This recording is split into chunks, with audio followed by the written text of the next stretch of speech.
Мэргэжлийн 3 дугаар зүйлийн 3 дугаар залт 17-1 дээр судлаа шинжилгээний байгууллага судлаачаар гэснээр хөндлөнгийн судлаач хуулийн этгээдээр гэж өөрчлөх гэсэн санал орж ирж байгаа юм байна лээ.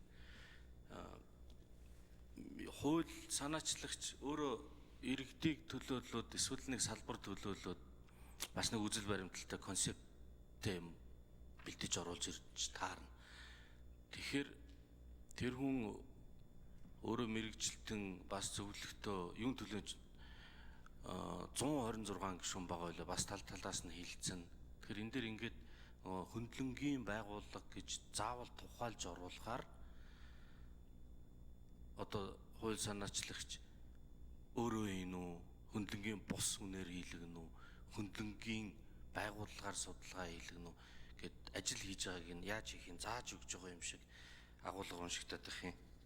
Энэ дээр ажлын хэсэг нэг нэмж тайлбар өгөөч.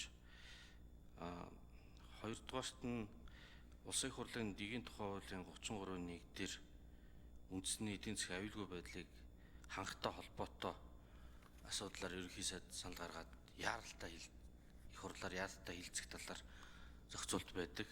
Энэ хууль тогтоомжийн тухай хууль дээр болохоор энэ хууль заасан одоо шаардлагыг биелүүлж байгаа хэсэг талаар хууль зүйн асуудал эрхэсэн төрийн захиргааны төв байгууллага дүгнэлт гарганаа л гэсэн ийм юу та. Ганц л хязгаар одоо зохицуулттай. Тэгэхээр бараг л одоо дурын хуулиудыг яаралтай гормоор оруулж ирэх нэг ийм нөхцөл бүрдчихэд байгаа. Түрүүчийн парламент дээр 45% хуульд яаралтай гормоор баталсан гэсэн энэ парламентын статистик олж хараагүй бол байна. Тэгээд маш том асуудлууд яаралтай орж ирээд баярын өмнөх шүн шахдаг иймэрхүү юмнуудыг одоо дэгийн хууль дээр л орох байх. Гэхдээ энэ хууль тогтоомжийн хуулийн дээр энэ хуульд нийцсэн хэсгийг төрийн захиргааны төв байгууллага дүгнэлт гаргана гэдгээс арай илүү нарийн зааж өгмөр санагддээ. Энэ тал дээр ажлын хэсэг та бүхэн ярилцсан уу? Уг нь бол энэ асуудал бас ярьж байгаа гэж сонсогдож байсан. За. Цоронгийн номын чимэг гишүүн асуултанд хариулна. За, золж аргал гишүүний хүндж байгаа энэ яаралтай гормоор орж ирдэг хуулийн төсөлтэй холбоотой хууль санаачлагчид бас энэ дээр анхаарад урд нь бол энэ хууль тогтоомжийн хуулиараа яаралтай гормоор орж ирж байгаа нь хууль дээр хууль тогтоомжийг боловсруулад оруулж ихэд бүр дүлбэр дээр байдаг энэ тандан судалгаа, үр нөлөөний үнэлгээ, зардлын тооцоо, үр дагаврын үнэлгээг юусоо хийхгүйгээр шууд оруулж ирдэг байсан. Тэгээ энэ ч өөрөө нөгөө нэг дараа нь улс хууртай үнэхээр нэг яаралтайгаар мэдээж одоо арга хэмжээ авах шаардлага гарахыг үүсэхгүй мэдээж гарна.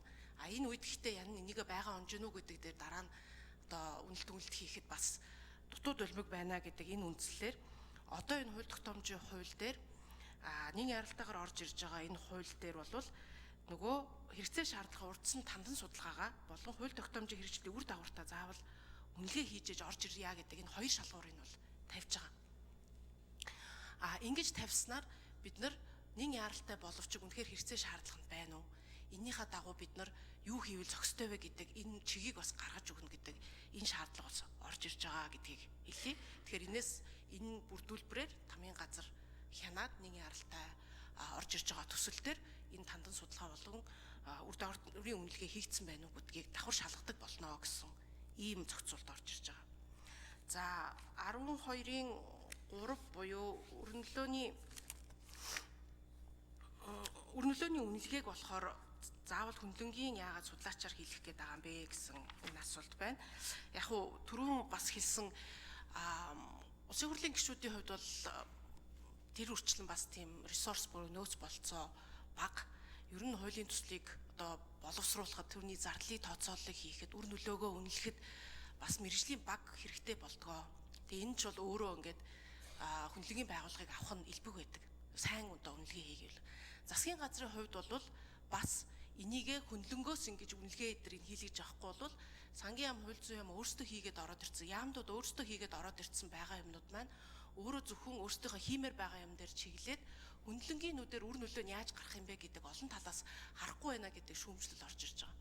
Тэгэхээр энэ дээр энэ нөгөө үр нөлөөний үнэлгээг бол заавал судалгаа шинжилгээний хөндлөнгийн эсвэл мэргэжлийн энэ байгууллагуудаар хийлгэж орж ирдэг байя гэсэн энэ шалгуурыг бол тавьж орж ирж байгаа гэдэг л. За зул жаргал гишүүн нэмж тодруулъя. За санал хэлье. Хөндлөнгийн байгууллагаар судалгаа хийлгүүл сайн.